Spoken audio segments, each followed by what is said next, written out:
അസ്സലാമു അലൈക്കും വറഹ്മത്തുള്ളാഹി. മുസ്ലിം ലീഗ് എന്ന പാർട്ടിയെക്കുറിച്ച് രണ്ട് വ്യക്തികൾ നടത്തിയ പ്രതികരണങ്ങളെക്കുറിച്ചാണ് ഈ വീഡിയോയിൽ നിങ്ങളുമായി കൊണ്ട് പങ്കുവെക്കാനുള്ളത്.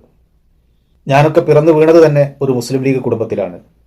അതുകൊണ്ട് തന്നെ മുസ്ലിം ലീഗ് എന്ന പാർട്ടിയെ ദൂരെ നിന്നുകൊണ്ട് നോക്കി മനസ്സിലാക്കുന്നവരും മുസ്ലിം ലീഗ് അല്ലാത്തവരുമായ ആളുകൾ മുസ്ലിം ലീഗ് എന്ന പാർട്ടിയെക്കുറിച്ച് പ്രതികരിക്കുമ്പോൾ ജനിച്ചു വളർന്ന് അതിൽ പ്രവർത്തിച്ചു പോരുന്ന ഒരു പ്രവർത്തകൻ എന്നുള്ള നിലക്കൊക്കെ എന്നെപ്പോലെയുള്ള ആളുകൾക്കൊക്കെ അങ്ങനെയുള്ള പ്രതികരണങ്ങൾ കേൾക്കുമ്പോൾ വല്ലാത്തൊരു അഭിമാനമാണ്. അതുകൊണ്ടാണ് അത് പങ്കുവെക്കുക എന്ന് ആഗ്രഹിച്ചത്.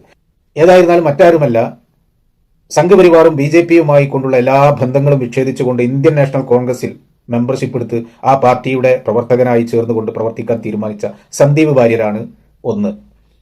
മറ്റൊന്ന്, സോഷ്യൽ മീഡിയയിലൊക്കെ നമ്മൾ പലപ്പോഴും നമ്മളെ ചിരിപ്പിക്കുകയും ചിന്തിപ്പിക്കുകയും ചെയ്യുന്ന ഒരു ബ്ലോഗർ കാക്ക, അദ്ദേഹത്തിന്റെ പേരും ഓർമ്മയില്ല, അദ്ദേഹമാണ് മറ്റൊന്ന്. രണ്ടാൾ നടത്തിയിട്ടുള്ള ആ പ്രതികരണത്തെക്കുറിച്ച് നമുക്കൊന്ന് കേൾക്കാം. ഞാൻ കഴിഞ്ഞ ദിവസങ്ങളൊക്കെ ഈ ചോദ്യം ചോദിക്കുന്നുണ്ട്.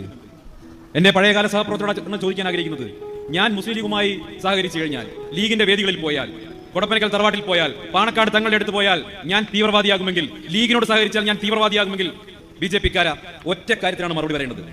കഴിഞ്ഞ 75 വർഷക്കാലത്തെ ഇന്ത്യൻ യൂണിയൻ മുസ്ലിം ലീഗിന്റെ പ്രവർത്തനത്തിൽ ഏതെങ്കിലും ഒരു മുസ്ലിം ലീഗിന്റെ നേതാവിനെ വിട്ടേക്കും, ഏതെങ്കിലും ഒരു മുസ്ലിം ലീഗിന്റെ ഒരു വാർഡ് കമ്മിറ്റി പ്രസിഡന്റിനെയെങ്കിലും രാജ്യദ്രോഹത്തിന്റെ പേരിൽ ഏതെങ്കിലും ഒരു പോലീസ് സ്റ്റേഷനിലേക്ക് കേസ് വേണ്ട SI ഒന്ന് സംശയത്തിന്റെ പേരിലെങ്കിലും വിളിച്ച് ചോദ്യം ചെയ്തിട്ടുണ്ടെങ്കിൽ ആ പേര് ഇങ്ങോട്ട് പറഞ്ഞു തരണം. അപ്പൊ കേട്ടില്ലേ സംഖ്യകളോടും CJPക്കാരോടാണ്, CJPനോടാണ് ചോദിക്കാണ്ട്, CJP സംഖ്യകളെ ചോദിക്കണ്ട, കേട്ടിലെ CJPക്കാരെ എന്ന് ചോദിച്ചാൽ മതി. അപ്പൊ എല്ലാം വിട്ട് മറ്റേ CPM-ഉം BJPയും സംഘപരിവാറും മറ്റേ വിഷയത്തെ പറ്റി പെട്ടി ഈ CJPയിൽ. അപ്പൊ കേട്ടിലെ CJPക്കാരൻ ചോദിച്ചാൽ മതി. ഉഷറായിട്ടോ, നല്ല ചോദ്യമാണ് ചോദിച്ചത്. നമ്മുടെ ഒരുപാട് രാഷ്ട്രീയ പ്രവർത്തനത്തിലൊക്കെ ഇടപെട്ട് പേപ്പറും വായന കാര്യങ്ങളൊക്കെ ഉണ്ടെങ്കിൽ ഇങ്ങനെ ഒരു ചിന്താഗതി ഏതെങ്കിലും ഒരു മുസ്ലിം ലീഗ് പ്രവർത്തകന്റെ പേരിൽ ഒരു കേസ് എടുക്കാൻ വർഗീയവാദി ഭീകരവാദിയാണ് വളരെ ശരിയാണ്, നല്ല പോയിന്റാണ്. അപ്പം ഇതിൽ CJPക്കാർ ഒരു കാര്യം കൂടി മനസ്സിലാക്കണം. എന്തറിയോ, മുസ്ലിം ലീഗ് എന്ന് പറഞ്ഞ പാർട്ടി, ആ മുസ്ലിം ലീഗ് എന്ന് പറഞ്ഞ പാർട്ടി ഒരു കാലത്ത് ഞാൻ നല്ലോണം വിമർശിച്ചൊരു പാർട്ടിയാണ്. ഈ മുസ്ലിം ലീഗ് എന്നുള്ളതുകൊണ്ട് അതൊന്നും ജയിക്കാത്ത ഒരു പ്രശ്നം ഉണ്ടായി. പിന്നെ ഈ സോഷ്യൽ മീഡിയ ഒക്കെ സജീവമായതിന് ശേഷം, ഞാനൊരു 15 കൊല്ലക്കായാണ് ഈ വാട്സപ്പ് ഇതൊക്കെ ഉപയോഗിക്കാൻ തുടങ്ങിയിട്ട്, ഈ സോഷ്യൽ മീഡിയ സജീവമായതിന് ശേഷം നമ്മൾ യൂട്യൂബിലൊക്കെ ഓരോ പരിപാടികൾ കാണാൻ തുടങ്ങി. ആ കാണൽ തുടങ്ങിയപ്പം അപ്പോഴാണ് എന്താണ് മുസ്ലിം ലീഗ് എന്ന് മനസ്സിലായത്. അങ്ങനെ മനസ്സിലാക്കി ഒരുപാട് ആളുകളുടെ ഉടനെ ഒരുപാട് ആളുകൾ മുസ്ലിം ലീഗിനോടുള്ള വിദ്വേഷം ആണ് കളഞ്ഞിട്ട് എന്താണ് ഈ ലീഗ് എന്നുള്ള ആ ചിന്താഗതിയിലേക്ക് മനുഷ്യരെത്തി. അല്ല, അതിൻ്റെ ഒരു പിന്നെ സൂചനയൊക്കെ നമ്മളെ കഴിഞ്ഞ തെരഞ്ഞെടുപ്പിലൊക്കെ രോഷപരിശനൊക്കെ കണ്ടല്ലോ. മലപ്പുറത്ത് 3.25 ലക്ഷം, പൊന്നാനിയിൽ 2.25 ലക്ഷം അറിയാണ്ട്. അപ്പോൾ ജനങ്ങൾ ലീഗിനോട് അടുക്കാണ്.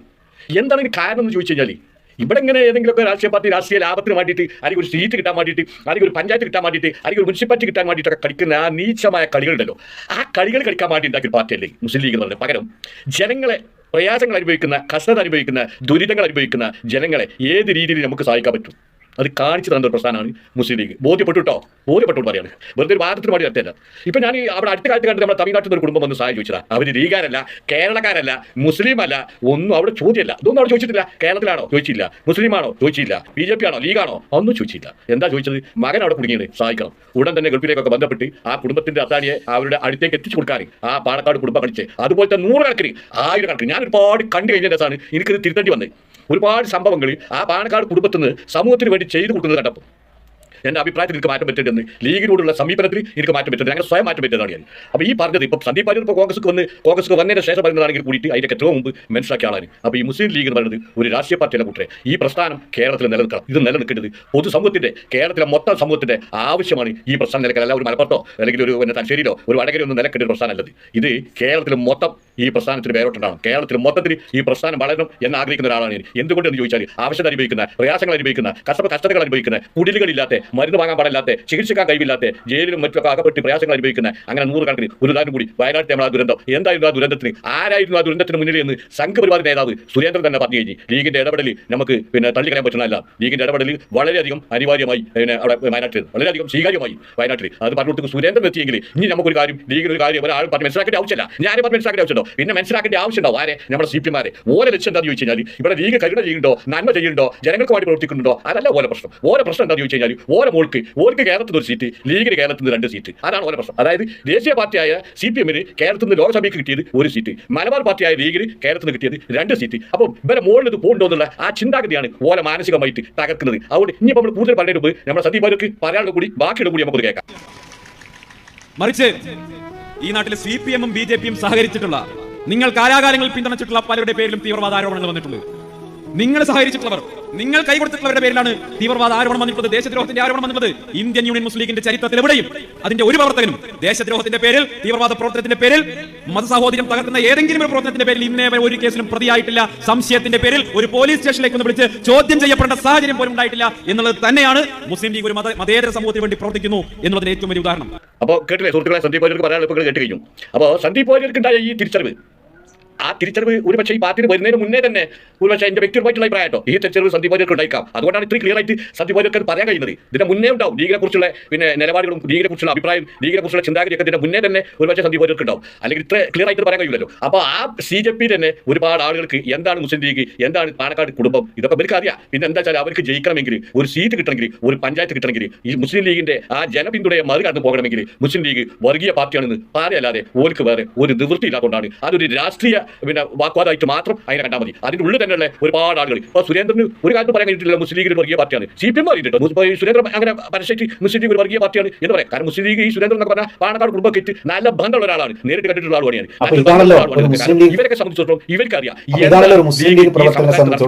ഇന്ത്യയിൽ തന്നെ രാജ്യത്ത് നടത്തിക്കൊണ്ടിരിക്കുന്ന നമുക്കറിയാം. ആന്ധ്രാപ്രദേശിലെ പിന്നെ പള്ളിത്തടി ശിവലിംഗത്തെ 4 ആൾ വെടിയേറ്റ് മരിച്ചപ്പോൾ ആദ്യം